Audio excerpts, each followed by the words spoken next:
E o conselho dele é que nós não sejamos de acordo com os padrões, com o querer, com as motivações, com as concupiscências, com as atividades simplesmente deste mundo. Sim, porque muitas vezes neste mundo as pessoas invertem os valores, muitas vezes as sociedades humanas, muitas vezes invertem os valores. Nós, por exemplo, estamos vivendo em dias em que os valores estão sendo invertidos, os valores familiares, os valores divinos, né? Não se vê mais a religião como era vista antes, cada dia se tem algo novo sobre o que significa ser religioso para este mundo. Isso é uma tormenta, isso é algo surreal, é algo mirabolante, é algo da imaginação das pessoas que não trazem frutos nenhum, segundo eles, né, para as suas vidas, porque eles dizem que é como que uma droga, como um ópio, né, como uma droga que anestesia a mente, o coração, a vontade das pessoas para fazer a vontade dos seus líderes. E, em certa parte, os líderes muitas vezes se aproveitam dessas situações, né, religiosas para se aproveitar realmente das pessoas, explorar as pessoas, mas na verdade não é isso que o apóstolo Paulo está falando. Ele está falando aqui para nós não nos amoldarmos, nós não seguirmos conforme os desejos deste mundo, conforme este mundo quer que nós vivamos. Muitas coisas que existem aí de normal neste mundo não são normais para Deus.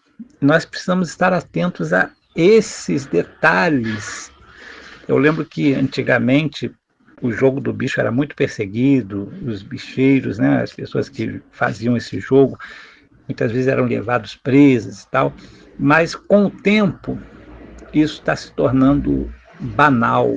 Hoje em dia a polícia nem persegue mais como perseguia antes, né, os pessoal do jogo do bicho, né?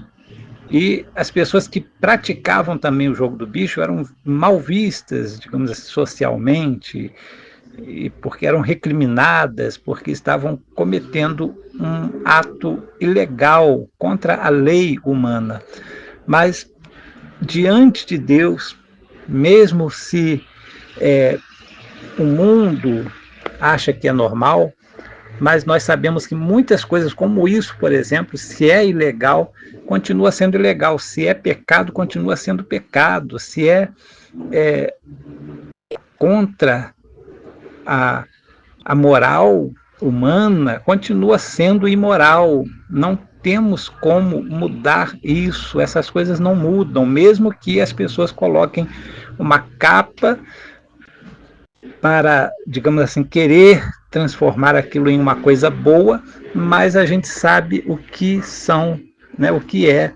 Agora há pouco nós estávamos falando sobre drogas, né, ilícitas, e tem alguns grupos cristãos que se dizem cristãos que estão pleiteando a liberdade de usar drogas para os jovens, né, principalmente, e olha só a calamidade que é. Mesmo que alguém possa dizer que isso não é mais crime, né?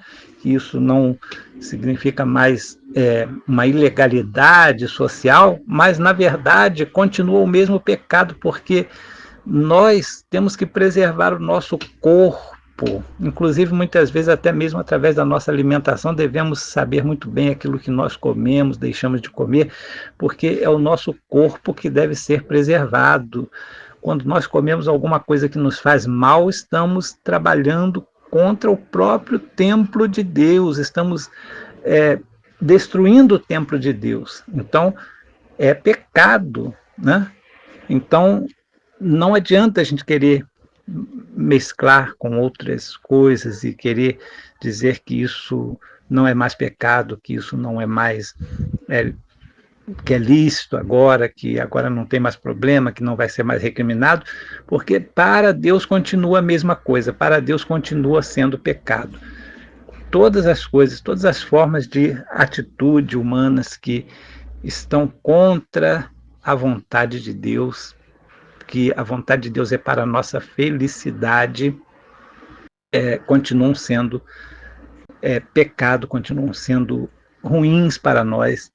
Nós devemos nos atentar a isso. Então, nós não devemos viver segundo esse modelo do mundo, nós devemos nos transformar. Olha só o que o apóstolo diz: nos transformar pela renovação da nossa mente. A nossa mente, ela pode se renovar a cada instante, a cada momento, a cada dia, a cada situação que nós passamos, a nossa mente pode se renovar, porque Jesus, ele nos dá essa capacidade de nos transformar, de nos renovar a mente, de nos renovar o coração, renovar o nosso espírito, para que nós possamos experimentar as benesses das bênçãos de Deus.